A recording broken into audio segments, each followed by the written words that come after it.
Okay, we're sitting here now, right outside of the Western Wall. Not the Western Wall that you're used to coming with all of the people and squishing in and praying, but we're actually underneath that area, on the bottom, the actual foundations, the first stones of the Western Wall in the Davidson Center. So this next song that I'm gonna play, I wrote it a couple of years ago. It's half in English, half in Hebrew, and it pretty much is the same in both, so don't fret if you don't get the Hebrew.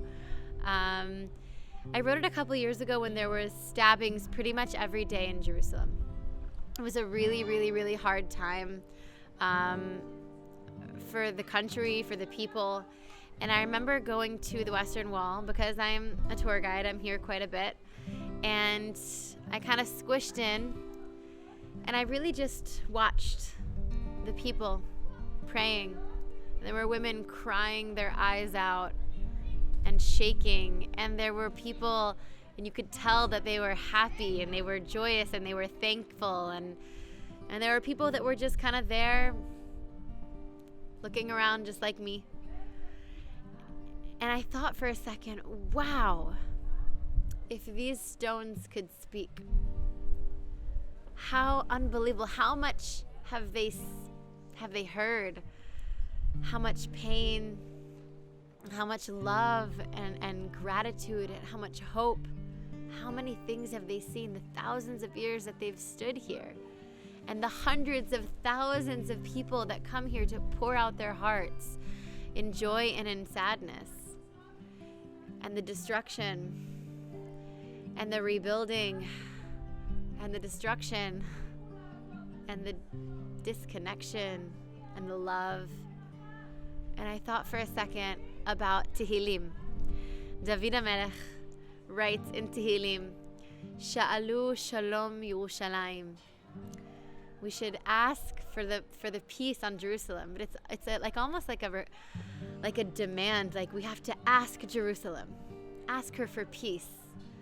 And then I looked up at the wall and I said, wow, so many people come here in their own personal feelings and their own personal things that are going on in life, and their own pain and their own suffering and their own joy and their own requests.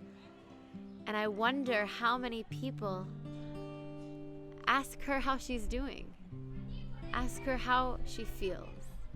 How is it that she stands here so strong through so much suffering? So that's what this song is about. And it's called Shlom Yerushalayim.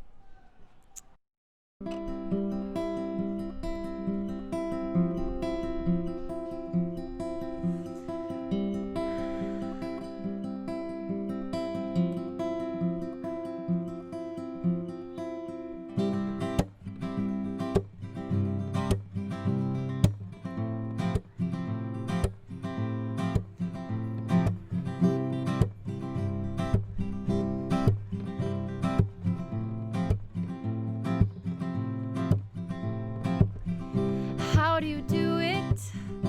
How do you stand so tall?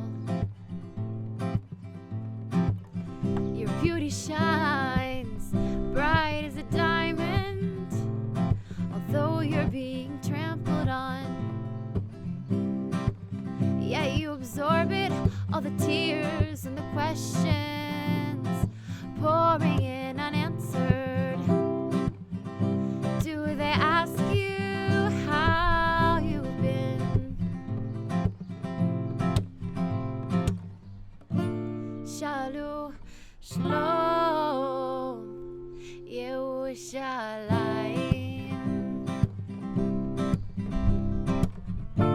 Shalom, Shlom Yerushalayim.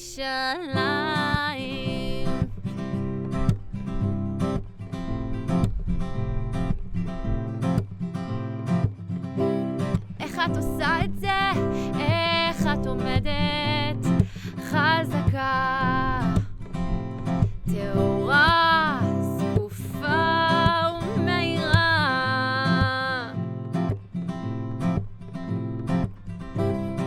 לא נופלת לרגע אל מול רוצים רק להפיל אותך, נכבשת, נרסת, לא נופלת לשנאה, סופגת בקשות ודמעות. ומה שלומך יקירה ירושלים?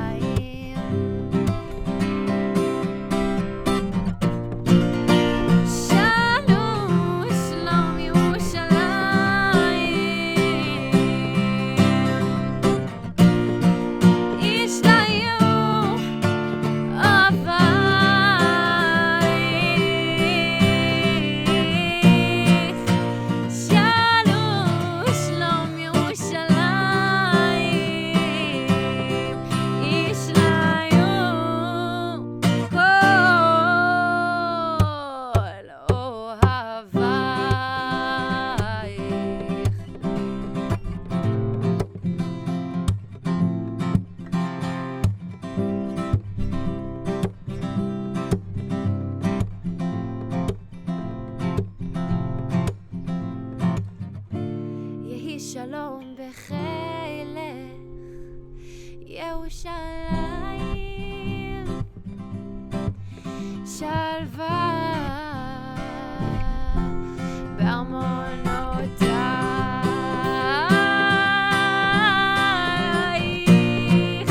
שלום שלום ירושלים,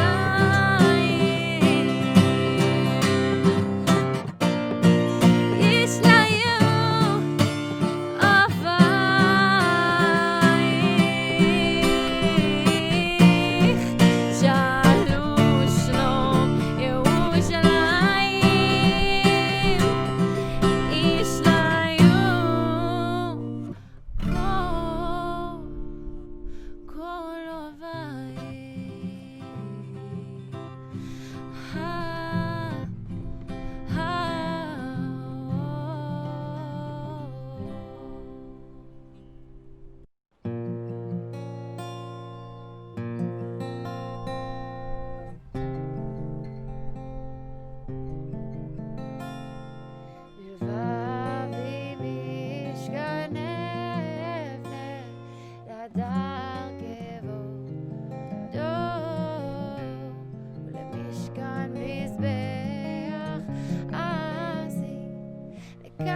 להדר כבודו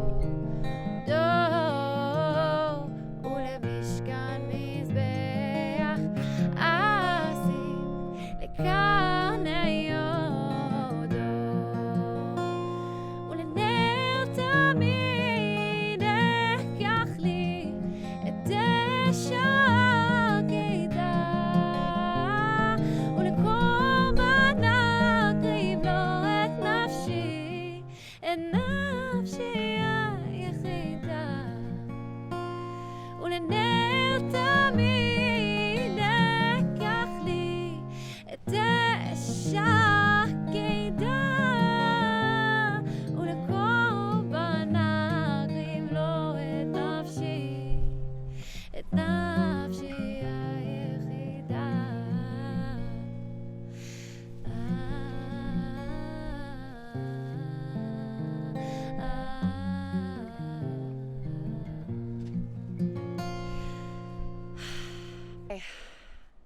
Okay, we're sitting here. I decided to choose this song, Bilvavi Mishkan Evne. I will build a Mishkan in my heart, and I will bring up a korban, which is my soul, like the sacrifice of my life or my soul to God.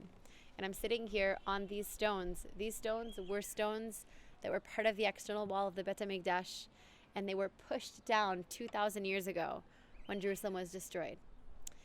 And they were also never dug them up. They've been here since then. So Yud Zayin Tammuz is coming in, the sun is setting, and we're starting to mourn. But the question is, in my perspective, we can sit and we can mourn and we can hear the pain and we can be there. But I think that we also have to start thinking, how do we build? How do I take these stones and rebuild? Whether it's nationally or personally. What does it mean to rebuild? And I want to say that one of the things that we commemorate also on Yud Zayin B'Tammuz, besides the breaking of the walls and the burning of the Torah and the putting the idol in the Holy of Holies, one of the things is the Korban Tamid. Tamid sacrifice was canceled. And it's strange because you say, okay, one of the sacrifices was canceled. It doesn't seem like it's at all on the same level as breaching the walls of Jerusalem or putting an idol in the Holy of Holies or breaking the Luchot. But what was the Tamid? The Korban Tamid was the sacrifice that was given every day, so that there would always be a Korban. There would always be worship. There would always be spirituality happening, work happening in the temple, in the Bet HaMikdash. And if you think about that, it's a really powerful thing, because one of the most important foundations of anything real in life is persistence, is consonance, it's consistency. There's always work. You want to kiss your kid once every month, tell him that you love him? It's not as consistent. You want to build love? Kiss him every morning, hug him before he goes to school. Hug your people that you love. Tell them they work on it.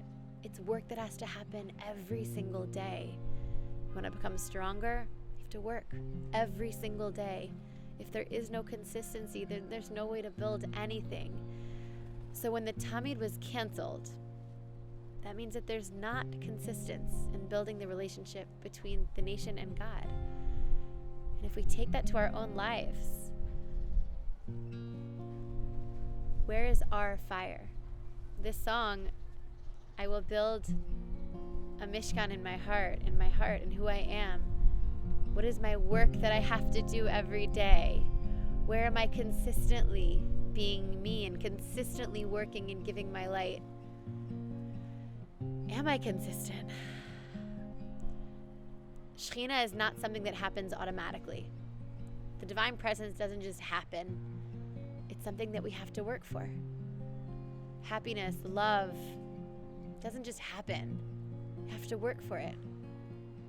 Loving ourselves, loving our brothers and sisters, loving God. It's not something that happens automatically. We have to work every single day. So I want to take a minute, and I want all of us to think on this eve of Yud Zayin B'Tammuz, amidst the beginning of our long period of mourning. What are we going to do that's going to be constant? Let's all take something on where we can be consistent every day. Maybe it's in the morning when you wake up and you're, getting ready. Just take a couple of minutes to tell yourself that you love yourself, to speak to God, to pray, to speak to your family. Maybe it's the end of the day. You want to take some time for yourself to be consistently loving, to think, what is my fire? Because that's what a sacrifice is. That's what a korban is. It's a fire that goes up to heaven. What is my fire? I want to consistently work on it, and I want to consistently grow it so that I can be the strongest light that I can.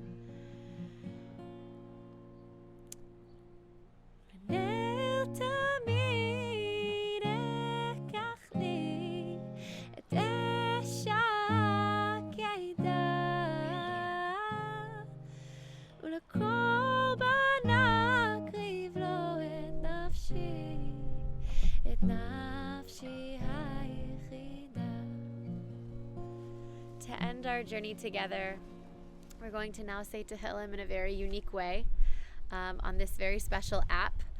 We're going to say it together, where in this app you're going to each receive a specific parak, whoever's on now, and we're all going to say it together and be able to complete a book together in minutes. So take a look at this short video, and let's pray for the rebuilding, for our own personal rebuilding, for the rebuilding of a nation, for the rebuilding of the world, for love and peace and harmony to flow from Jerusalem. Thank you so much for being with me, and let's pray together.